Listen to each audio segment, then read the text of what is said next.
যদি দেখি এই যে মুনতাং যে জায়গাটা, এটার আরেকটা বিশেষত্ব আছে। খুব সুন্দর জায়গা। তার যে প্রাকৃতিক দৃশ্য, আপনি প্রাকৃতিক দৃশ্যটা যদি দেখেন, অনেকটা শিলংয়ের যে তুরা বা যে চেরাপুঞ্জি, অনেকটা এই টাইপের। এখন যদি এই যে বৃষ্টির দিন, এখন গত 2-3 দিন ধরে হালকা বৃষ্টি হচ্ছে, আপনি দেখবেন মেঘ, কালো মেঘ, এত বিউটি, এত সুন্দর। আর বিশেষ করে যে সকালের সূর্যোদয় এবং সন্ধ্যার যে সূর্যাস্ত, এই সময়টা, এই ভিউটা খুবই মনোরম। আমরা টাইগার হিলের কথা শুনি যে সূর্য ওঠা, টাইগার হিল থেকে সূর্য ওঠা দেখা খুবই সুন্দর, কিন্তু আপনি এটা কোনো অংশ কম নয়। আমরা যদি একবার এসে দেখতে পারি, আমার ব্যক্তিগতভাবে অনুরোধ থাকবে সবার প্রতি যে এটা আপনারা দেখে যান। বন দপ্তর যে উদ্যোগ নিচ্ছে এখানে, আগামীতে এখানে যে লোকাল যে জুমিয়ারা, তারা এই ট্যুরিজমটাকে কেন্দ্র করে বা এই যে এলিমেন্ট প্রজেক্ট, তার বেনিফিটটা উঠিয়ে কীভাবে নিজেদেরকে আরও বেশি স্বাবলম্বন করতে পারে।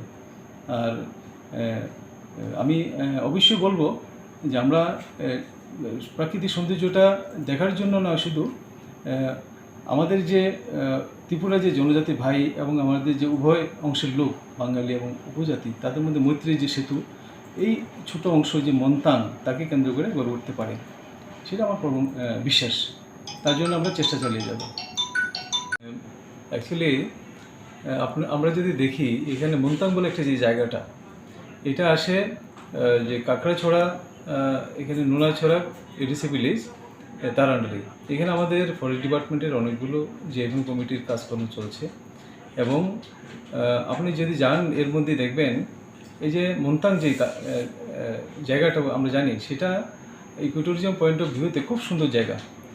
আমরা আমাদের যে ফিউচার প্ল্যান, আমরা যেখানে এলিমেন্ট প্রজেক্ট বলে একটা নতুন প্রজেক্ট খুব সহসাই ত্রিপুরাতে চালু হতে যাচ্ছে, বন দপ্তর নোডাল ডিপার্টমেন্ট। তো এই যে এলিমেন্ট প্রজেক্টের আন্ডারে আমরা মন্তাংকে নিয়ে এসেছি, এবং আমাদের পরিকল্পনা হচ্ছে সেখানে যে জেএফএম কমিটিগুলো আছে, তাদের লাইভলিহুড ডেভেলপমেন্ট, তাদেরকে ইনভলভ করে এলিমেন্ট প্রজেক্টের আওতায় নিয়ে এসে তাদের সোশিও ইকোনমিক মানকে বাড়ানো, এটা হচ্ছে আমাদের টার্গেট। পাশাপাশি ইকোট্যুরিজমকে একটু বাহবা দেওয়া। কিছুদিন ধরে আমরা দেখতে পাচ্ছিলাম যে সেখানে কমল কলে বলে একজন জনৈক ভদ্রলোক, উনি নিজের মতো করে সেই এরিয়াটাকে ডেভেলপ করছিলেন।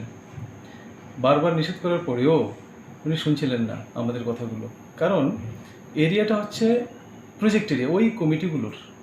ওই যে মুনতাং নোনাছড়া এডিসি ভিলেজ, সেখানে আমাদের যে জেএফএম কমিটিগুলো, তাদের প্রজেক্ট এরিয়ার মধ্যেই এটা আসে।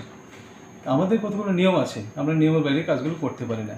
কিন্তু ওই যে কমলকলই, উনি ওনার নিজের মতো করে সবগুলো চালু করছেন, মতো করে, যেটা টোটালি অবৈধ। এখানে আমাদের যে জেএফএম কমিটির সদস্য যারা খুবই গরিব জমিয়া পরিবার, তাদের কোনো স্বার্থ নেই, তারা একটা টাকাও সেখান থেকে পাচ্ছে না। কিন্তু কমলকলই তার নিজের দূরবর্তীর জন্য, নিজের অর্থনৈতিক আরও লাভের জন্য উনি এগুলো চালিয়ে যাচ্ছেন। তো শেষ পর্যন্ত আমরা বাধ্য হয়ে অনেকটা, যেটা নিয়ম, সরকারি যে নিয়ম, ইন্ডিয়ান ফরেস্ট অ্যাক্ট সেখানে ব্রেক করছেন, সেখানে অনেকগুলো গাছ কাটা গেছে, অনেক মাটি কেটেছেন উনি, সেখানে ফরেস্ট কনজারভেশন অ্যাক্ট উনি ব্রেক করেছেন। তো আমরা নিয়ম মেনেই ওনাকে এখন একটা শোকজ করেছি।